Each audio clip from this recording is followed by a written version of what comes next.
আপনারা দীর্ঘদিন যে ৮৬-র উদাহরণ টানা হয়, এরপরে ৯০-এর পরে হিসেব করলে প্রায় ২ যুগ বিএনপির বন্ধু ছিলেন রাজপথে, সংসদে, সব জায়গায়। মানে আগের কষ্টটা কি এতটাই বেশি যে ২ যুগের পরও আপনারা পেছনের সেই কষ্টটা ভুলতে পারেনি আপনাদের বন্ধু? বারবার বন্ধু সেটা তো আমরা এখনো আছি। বিএনপি আমাদের বন্ধু নাই এটা তো আমরা বলছি না।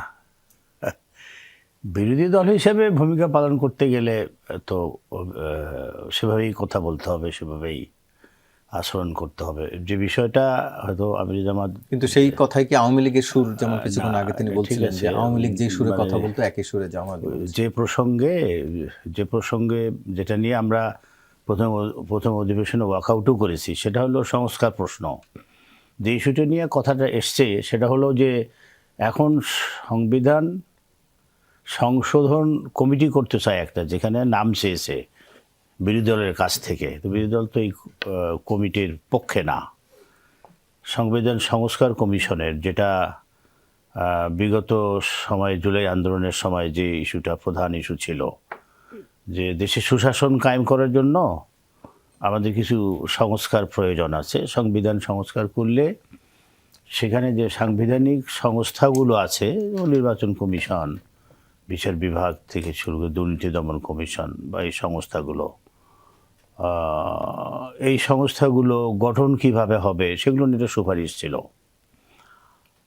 সেটা তো বিএনপি করে নাই। বিএনপি তারা তো নাম চাইছে, মানে অন্তত ৫ জন। না, আমরা তো এখানে বলি মানে যদি সংবিধান সংশোধন করা হয় তাহলে প্রেসিডেন্ট জিয়াউর রহমান যে সংবিধান সংশোধন করেছিলেন, ওটা পরবর্তীকালে আওয়ামী লীগ কিন্তু ওটাকে ওই সংশোধনী বাতিল করেছিলেন। এই জায়গায় একটু আপনার কাছে জানতে চাওয়া, এই সংবিধানের আওতায় তো আপনারা এখন সংসদে আছেন। হ্যাঁ, এই সংবিধানের মাধ্যমে সংস্কার বলতে কিছু কি আছে, মানে করার সুযোগ আছে এই সংবিধানের আওতায়? সংবিধান সংস্কারের জন্য তো গণভোট হয়েছে, তো গণভোট তো সংস্কারের পক্ষে রায় দিয়েছে। সংবিধান সংস্কার করতেই হবে। সংবিধান সংস্কার না করলে আমাদের দেশে সুশাসন কায়েম হবে না। সংস্কার করলেই সুশাসন হয়ে যাবে? সংস্কার তো আশা করা যায়। তখন হয়তো স্বাধীন বিচার বিভাগ, দুর্নীতি দমন কমিশন, নির্বাচন কমিশন, এরা স্বাধীনভাবে কাজ করতে পারবে। মানে সংস্কার হয়ে গেলে তখন স্বাধীনভাবে কাজ হবে আশা করছি। এই সংস্থাগুলো গঠনের প্রক্রিয়াটা এক ব্যক্তি নিয়ন্ত্রণে থাকার কারণে আমাদের অতীতে সুশাসন হয়নি। বা অন্য কথায় যদি আমরা বলি, বিগত সময়ে যে ফেসিবাদের সৃষ্টি হয়েছিল, বলা হয়ে থাকে যে এই সংবিধানের মধ্যেই সেই সুযোগটা দেওয়া আছে, যে কেউ এই সংবিধানের অধীনে দেশ শাসন করবে, তার মধ্যে এই প্রবণতা আসতে পারে।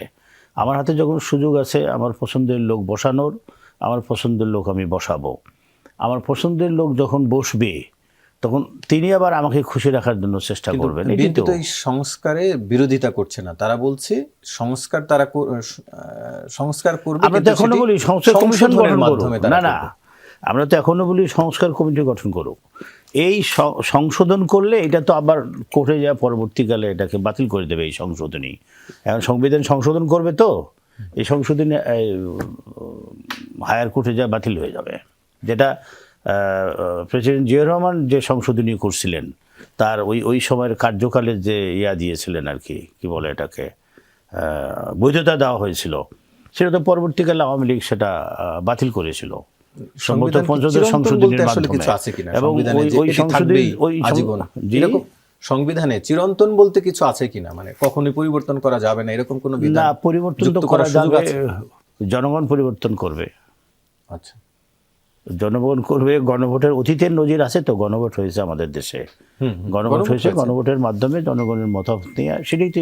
কিন্তু এরকম সুযোগ আছে, আপনারা যেটি বলছেন যে সংস্কার করলে আর পরিবর্তন করা যাবে না। না, পরিবর্তন করা যাবে তখন যদি জনগণ আবার চায়, তখন পারবে। কিন্তু পরবর্তীতে যারা যদি আবার কোর্টের মাধ্যমে হবে না, আদালতের মাধ্যমে হবে না। না, মেজরিটি এসে যদি করবে, মানে মেজরিটি বলতে আমি বুঝেছি সেটা আলাদা।